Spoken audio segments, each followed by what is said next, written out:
Episode 19 sees us delve back 15 years to a former Harriers manager whose record was 205 games, 96 wins, get in, 51 hard-fought draws, I'm sure, and 58 losses, which were contentious. I would have thought so as well.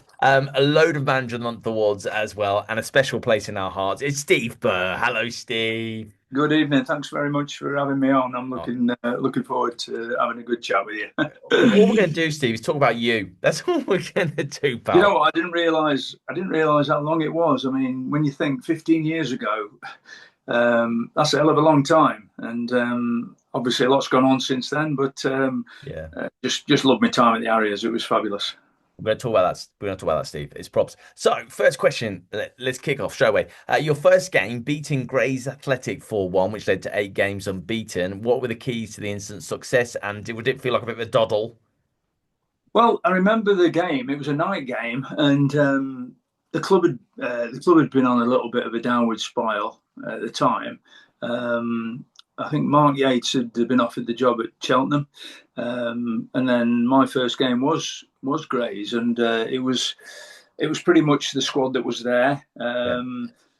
I remember John Finnegan was there at the time, and he came in as my assistant, and he was sort of helping out. So he helped me with. I knew one or two of the players, obviously, but it was just one of those nights where we just. I think as any manager will tell you, your first game, it's always nice to get off to a winning start, and that's Nice.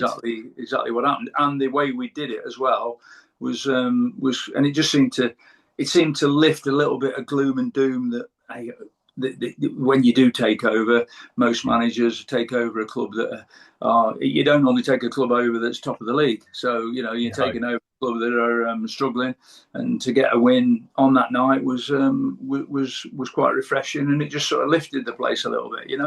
Did that did that win make you think, do you know what? We've got a squad here. We've got some players here. We could probably go for this. Yeah, I mean, all wins sort of you always learn more from defeats, but I think Yeah. from the win, I knew that there was. I mean, it was the back end of the season, if I remember rightly. It was the back end of the season. We were still involved in the FA Trophy at the time, and we managed to get to the semi-final of that, and then got knocked out against Stevenage. And I think.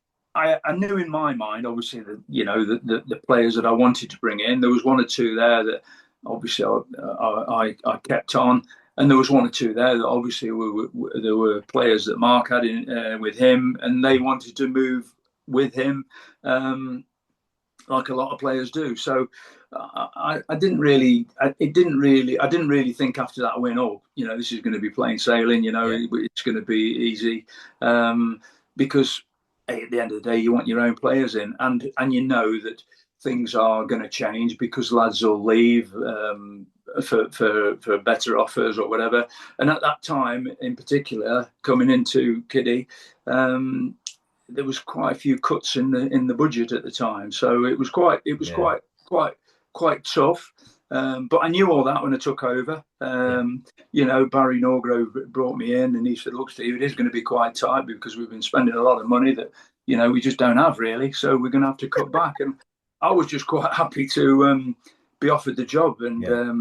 like I say, the run that from the first game and then going through to the end of the season was it was quite an enjoyable time. And Yeah. I think that helped me bed down. And obviously, the supporters seemed to take to me quite early, which always helps when you win matches.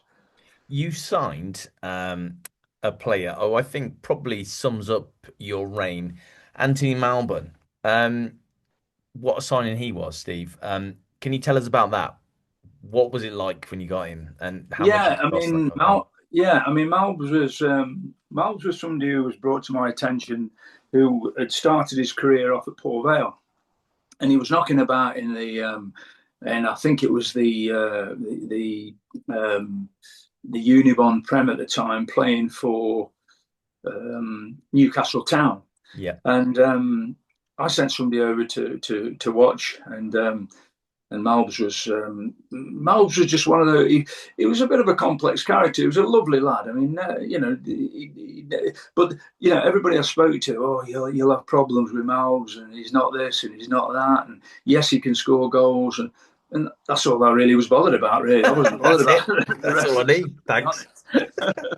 And but I do remember at the time it was when Mark Sorrell was the chairman, and I spoke to the chairman at Newcastle Town about Malbon, saying, "Look, you know, we've watched him and we'd like to sign him."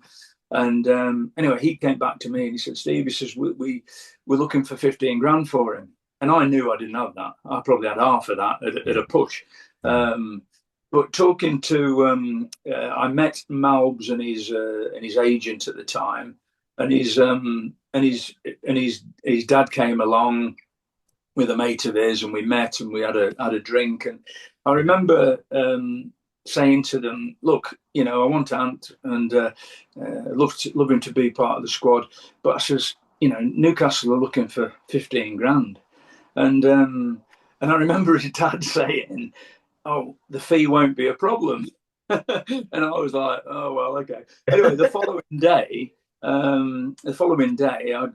got another message off the chairman at Newcastle Town saying, "Steve, look, we can do something on the fee. We're probably looking about 7 grand with a few add-ons." And I was like, "Well, what's happened to the 15 grand that you wanted for it?" Anyway, I mean, as it turned out, when I spoke to Malbs' agent, Yeah. Malbs is the Malbons are quite well known in the Stoke area, so Yeah. it was one of them where I think maybe it'd been a phone call to say, "Look, you know, we want our lad to go and play at a higher level, and Yeah. he wants to join Kiddie, so we don't really want anybody standing in his way." But anyway, we got it sorted in the end. But Yeah. Malbs was he just he was one of those lads that you could, you know, at training you had to virtually pull him off the training ground because he just wanted to, either at the end of training he'd want to do finishing, he'd want to be shooting, he did all sorts of things. As long as there was a ball there, Malves would have trained till it got dark. Yeah. Um, Probably not the fittest, but he just loved having the ball. And he Yeah. was one of those lads as well that when he played, um, he could frustrate you a little bit at times because he'd sort of, you know, if it wasn't happening for him, he'd sort of, I wouldn't say throw the towel in and stuff like Go that, but missing.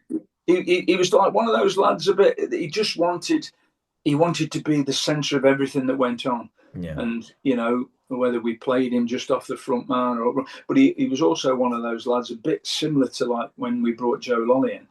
He just scored goals and he was always in the right place at the right time.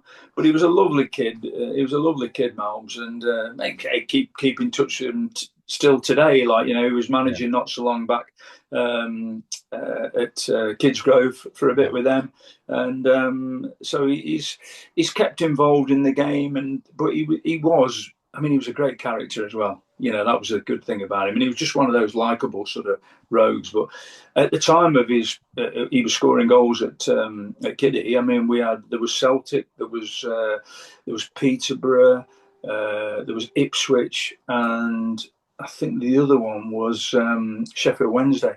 They were all keen on signing him, and it didn't happen for him in the end. I mean, I left, and then I think it just turned a little bit sour for him at the Yeah. time, and I think he ended up back at Stoke. But you know, he was a smashing kid, really really nice kid.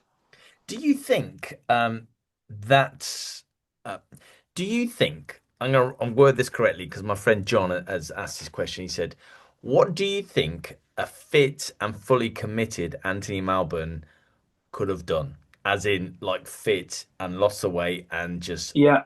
a whipping." Well, I think he would have probably been similar to. I mean, he was a bit different to Joe Lolly because Joe was a very fit. Well, I say fit lad. When he first come to us from leading a university lifestyle, he wasn't the fittest, but he Okay. was naturally fit in himself. You know, you could see Yeah. if Malves didn't train or didn't play, he could put the weight on. But I think Malves it takes both sides. It needs somebody to look after him, but it also needs the player to play the part as well. But you know, he could have played in the league. At what level? I'd have said championship level. No problem at all. Hey, you need a bit of luck, but Yeah. Of he was course. just everybody wants a goal scorer. And I mean, I remember to the day when he came off the bench at Alfreton for his first game, and within about 10 minutes, I think he scored the winner that day there. He did. It's true. And He did. yeah, and, you know, so I mean, he was, and he was one of them. He would, if somebody got injured somewhere, or if you want to play me right back or midfield or left wing, or I can play centre half as well, Gaffer. He was one of I them. love it. He I had love so that much self confidence. in himself. But yeah, I mean, he was just one of those. He just loved playing football, but he also he loved where he was from, the Stoke area. Yeah, All his mates were there, and it was maybe sometimes hard to take him out of there, yeah, to push on, because he was always back in Stoke, and he was always with his lads and his mates yeah. there. But he was just a good all round lad, but a very talented lad. We could do with them right now, to be honest with you, scoring some goals. That'd be giddy right now. But I want to move on. I want to move on. Don't talk about that. I want to move on. So Grimsby tried to, I'm going to use the word poach you in 2011, but that got turned down. Were Mhm. you told about that? Was that an opportunity you would have liked to explore? Yeah, I mean, no, not at the time, really. I mean, I was quite happy at Kiddie. I knew there was interest from John Fenty, who was the chairman at the time at Grimsby, and it was well known that he wanted me there when they were looking for a manager. Yeah. But at the time, we were going well, and like I say, I enjoyed my time at Kiddie. It was pretty similar to the Forest Green situation, really, when they came, and um, I actually spoke to Forest Green about taking over, but Yeah. it was quite clear to me at that particular time that I didn't want to leave. We've got a really good side at Kiddie. We were knocking on the Football League door, and I was more than happy at the time to sort of finish that job up, if you want. That was the aim, to get Kiddie back into the Football League. We'll talk about Forest Green Rovers in a minute, if that's okay. In 2013, 15 wins in 17 matches left Harriers fans dreaming of the big time once more, but it wasn't to be. I remember that. I remember the last game of the season, man. I bought some beach balls, and we were all Yeah. playing with the knee stand and stuff. What were your feelings? Was there anything else that you could have done, Steve, and the team to get over the line? What are you talking about? The Mansfield game, the last game of the season, Well, or yeah, the playoff? yeah. Well, yeah. Sorry, the Yeah, Mansfield game, last game of the season. Yeah, yeah. I mean, the last game of the season, for us, we knew what we had to do. We knew that at that time, Wrexham had gone to Mansfield with a weakened side, because yeah, they were already in the playoffs, and yes, I'd of got, course. I'd got no problem with that, because we'd have done the same sort of thing. But we knew that, looking at, I think they played in the, they might have kicked off in the morning. I think I can't remember the actual ins and outs of it, but we saw the side and we thought, blimey, that's a real weakened team. Because obviously, if Wrexham had gone to Mansfield and got a win or a draw, Yeah, our win against our win against Stockport was would have seen us promoted. yeah, But yeah, I remember that last game against Stockport County at home. I mean, they needed to win to stay up. I think the half of Stockport was there that day, and I remember telling the lads, whatever you do, don't get involved with the crowd or anything like that. And yeah, going back to Malbs and Vorney, I think there was a picture in the non-league paper when we scored. Their fans come on the pitch, and there yeah. was Malbs squaring up to their fans, and so was Vorney. Yeah, so it all kicked off. It was literally 20 yards from me that day. Oh right, It yeah, all kicked off. I don't yeah. know why, but one of their fans must have been off his head on something. Thought the best idea would be to pick a fight with Lee Vaughan, probably the hardest nutter in the Kidderminster Harriers team. I mean, come on, mate, pick your battles, and that wasn't one of them. But yeah, But you're correct. And but it was I remember it quite clearly, because on that far side where all the Stockport fans were, yeah, there was no stewards there at all. I think there was two stewards on that far side, and I remember saying to the guy by the tunnel, and I said to him as we came out, I said, "You see that lot over there?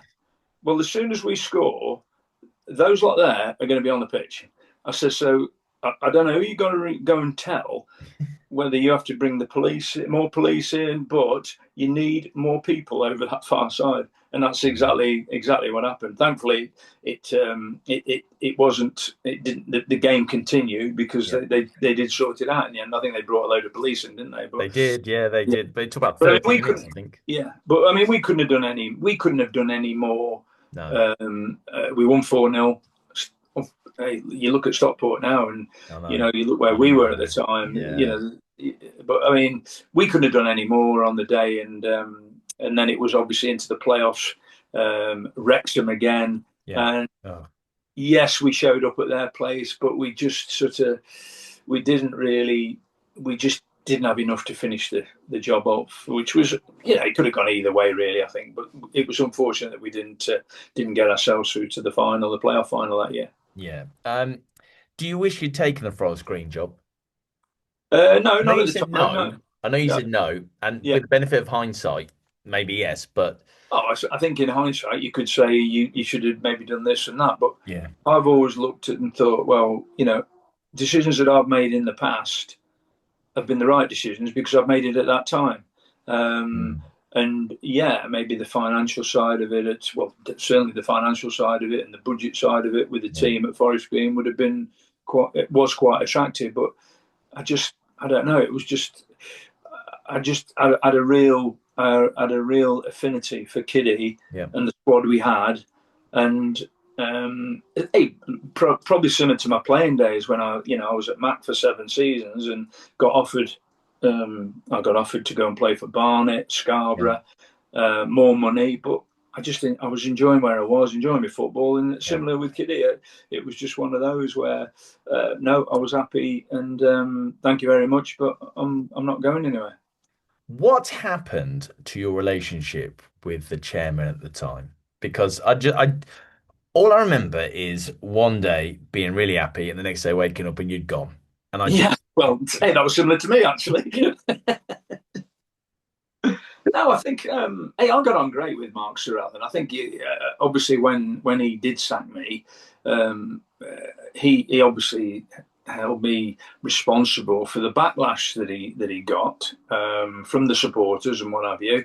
But I got on with him well. Mark was easily influenced by people coming along and telling him how great they were going to, what they could do for the club.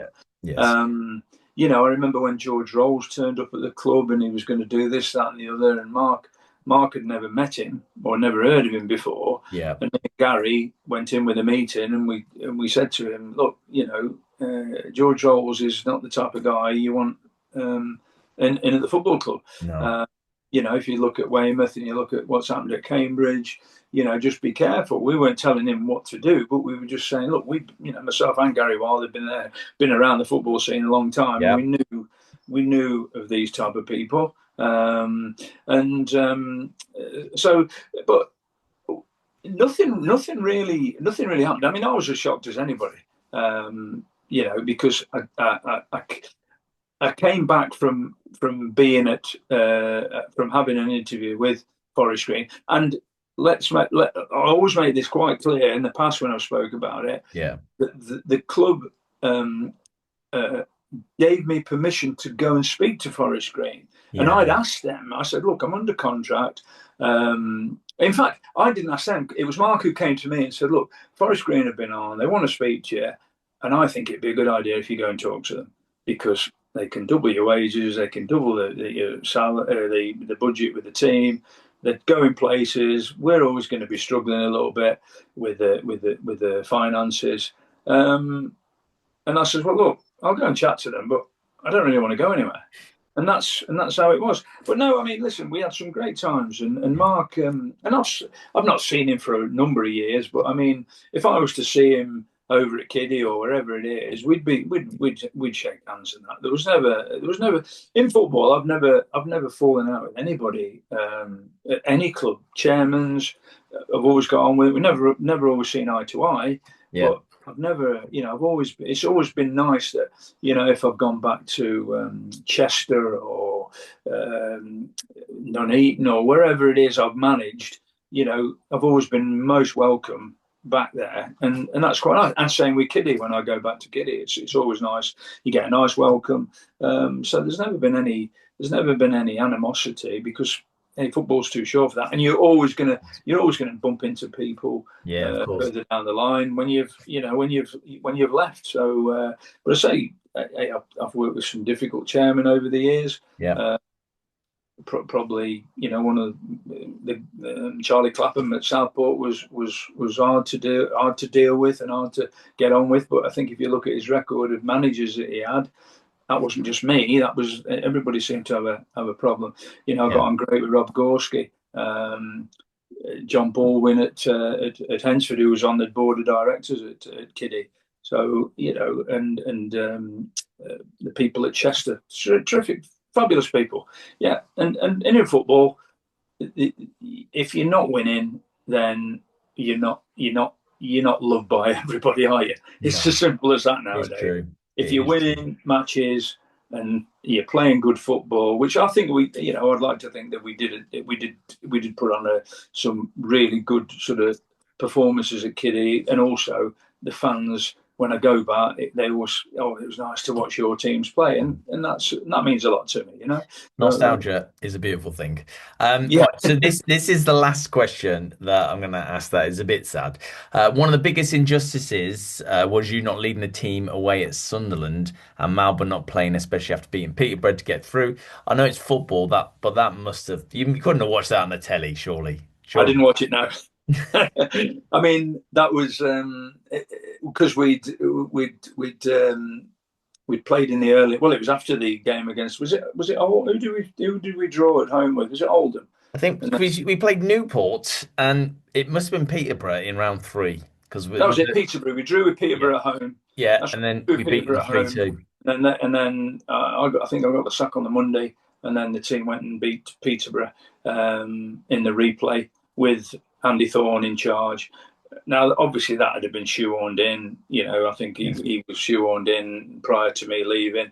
But hey, at the end of the day, it's football. But yes, it would have been. I mean, I was fortunate to have taken Northwich to an FA Cup tie at Sunderland, so it probably softened it a little bit. Thinking, well, I've already been there. It would have been Man United or Liverpool or one of Yeah. them. You kicked off then. Do you know what? I can tell you on the day, Steve, we set off at like 3 a.m. or something stupid. It was six Yeah, hours. And we yeah. got to Sunderland finally. The doors open. We all walked towards the ground and we had the biggest hailstorm. And we were just like, this ain't going to be our day today. And then within like 2 minutes, we were 1-0 down. But we played Yeah, pretty well after that. We should have at least got a draw at that. But yeah. it was what it was, Steve. It was what it was. Right. Okay. But So, that was similar. That was very similar when I went with Northwich when we played them in the third round of the FA Cup, and I remember Sunderland being probably one of the coldest places I'd ever been to, and walking out of the Stadium of Light. It was when Mick McCarthy was there, yeah. and walking out on the Stadium of Light, it was just a massive stadium, absolutely Yeah. fabulous.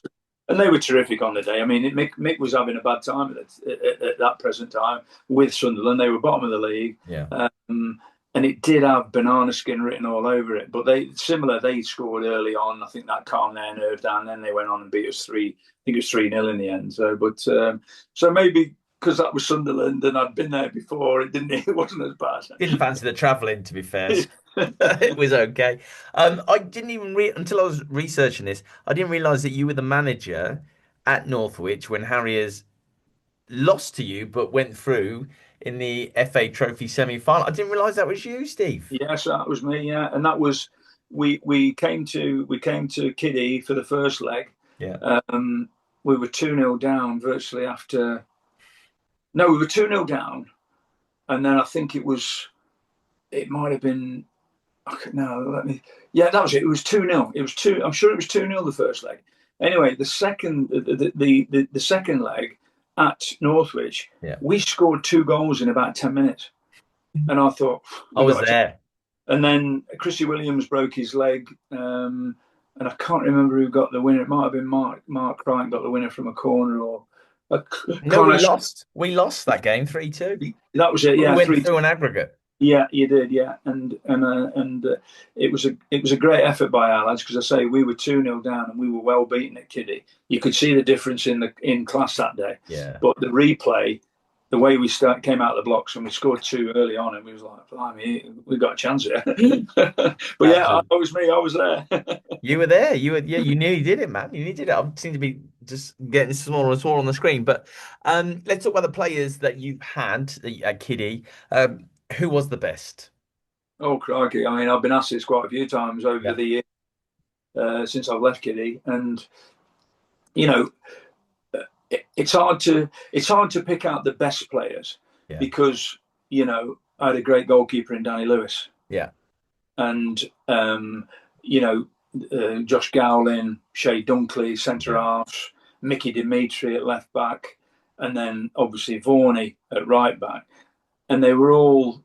And you look, and they've all gone on and had really good careers, haven't they? Yeah. Varney's still, I think he's player close coach now at Hensford, but so, but I suppose the one who obviously comes to mind is the likes of Joe Lolly, Yeah. who obviously we took from British students, Yeah. British University. I mean, Steve Guinan said to me, he says, "Well, there's a lad scoring goals.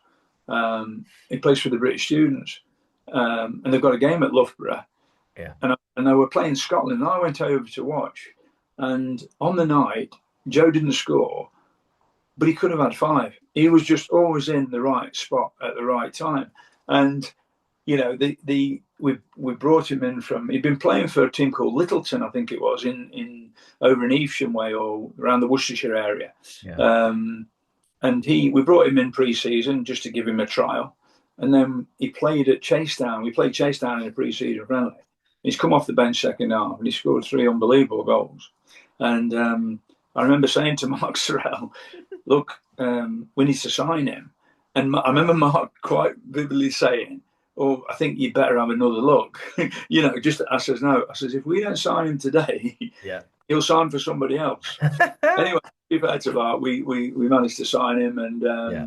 and Joe went on to. I mean, he still keeps in touch now. He's playing in Australia now, and fabulous lifestyle out there. But so Joe was a bit of one of those, a typical lad who you love to bring in, and from a grassroots football level, Yeah. to bring him into the conference. And like I say, he wasn't the fittest lad. He's coming in the morning eating crisps and all sorts of rubbish Nice. and all that type of stuff. No, but he was he just had that speed and that eye for a goal. I mean, Jamil Matt was another one. Yeah. I mean, and I must say that when I came into Kiddie, I knew the money was going to be tight, and I looked around and I thought, well, who can I bring in as my number two? And I'd always got on well with Gary Wilde at Redditch, and I would admired Gary's sides and how he managed to compete at that level with virtually nothing at all. And he knew a lot of the local lads, Birmingham lads. He knew the Callum Gittins, he knew Jimmy or Matt. Same with Marvin Johnson. He knew all them lads, and probably bringing Gary in to work with me was a masterstroke because he just knew all the young lads around the area because he had to, because obviously managing Redditch where he didn't have any money, and so the likes of Joe and Jamil Matt. I mean, we paid a bit of money for Carl Storer, midfielder who was excellent. Briggsy, who I'd had as my captain at Stalybridge, who I brought in. Yeah. I remember bringing Big Dave Hanks, the winger, in as well, who played for us. The 6'7" winger. And I mean, there was a lot of good play, and it's good over the years. The likes of Marvin Johnson, who's carved a great career in football for himself, went to Scotland. So Malbon, who we've already spoke about, Michael Gash. Yeah. I think the good thing about the sort of year that we'd had the cup run and we'd bought a bit of money in, there was a bit of money there to use to go and get Michael Gash. Proven goal scorer. Yes. And all of a sudden, we had Marvin and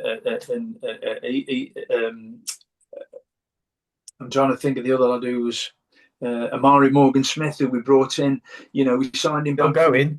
Still going on well. And it's great to see that. Yeah, and we brought him back from Luton. And it was like, we were signing players from Luton at the time and getting these type of players, and it was good to be able to have a bit more money to go and attract these players to come. I mean, lots of good players, but not only that, they were good characters. They were great in the dressing room, and we used to do a thing on a Friday after training where one of the players would cook for the for the rest of the team. Wow.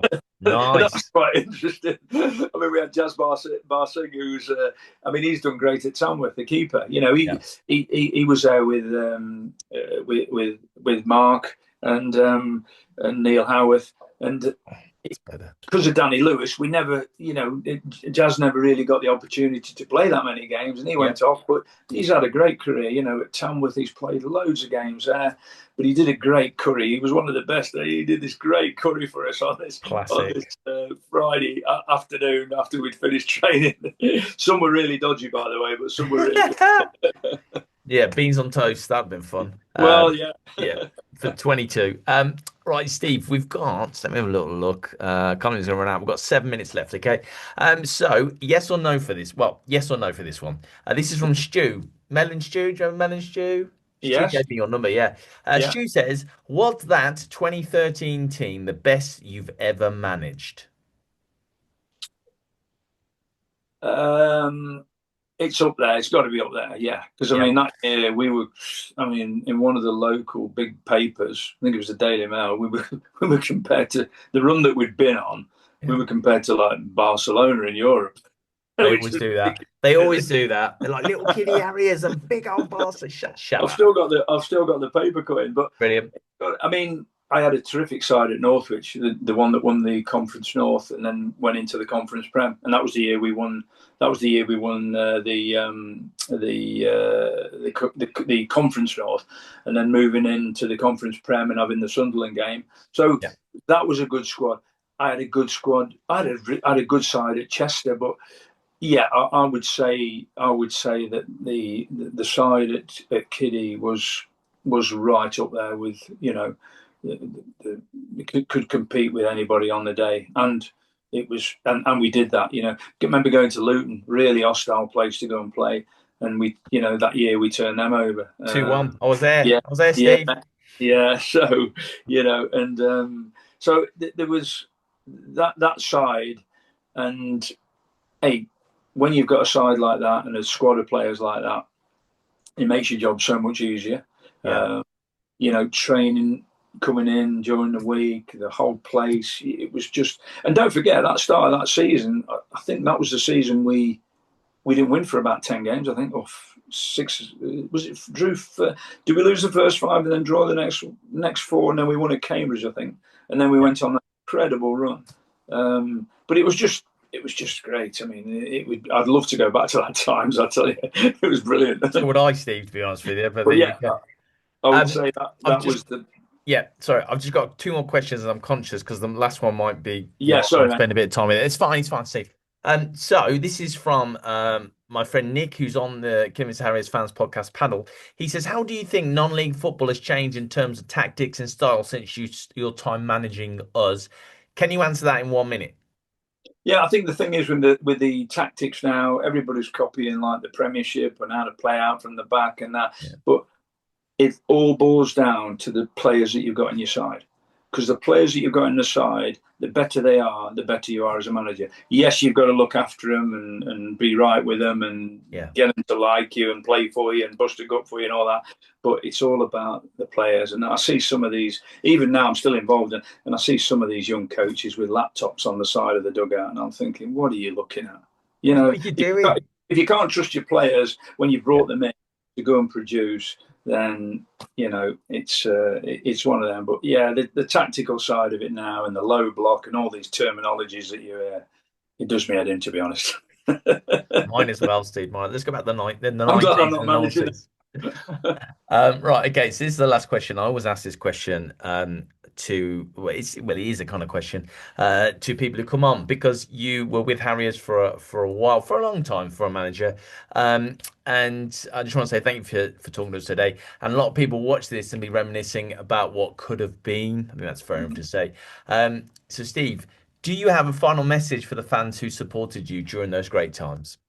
Oh yeah, I mean, listen, I just want to thank them. I mean, I've thanked them over the years, and they know that. And like I say, it's always nice when I go back to Agbra and back to Kiddie. They always welcome me. I see a lot of old faces, but no age. I always look for the score. I mean, obviously they've played for, I think, won one, lost one, drawn two. Yeah. the next game will define whether it's been a good start or a bad start. But I always want to see him do well. But it'd be just nice to see him getting back into that conference prem Yeah. where I believe they belong, and then into the football league again. That's got to be the aim for the club, because it's a smashing stadium and everything about it. It's a lovely club. It's a lovely, lovely time. Steve Burr, thank you so much for coming on Kidderminster Harriers Fans Podcast. We appreciate that, Steve. And good luck with your ventures for the new season as well. So thank you, Steve. All the best. Thanks a lot, mate. Cheers.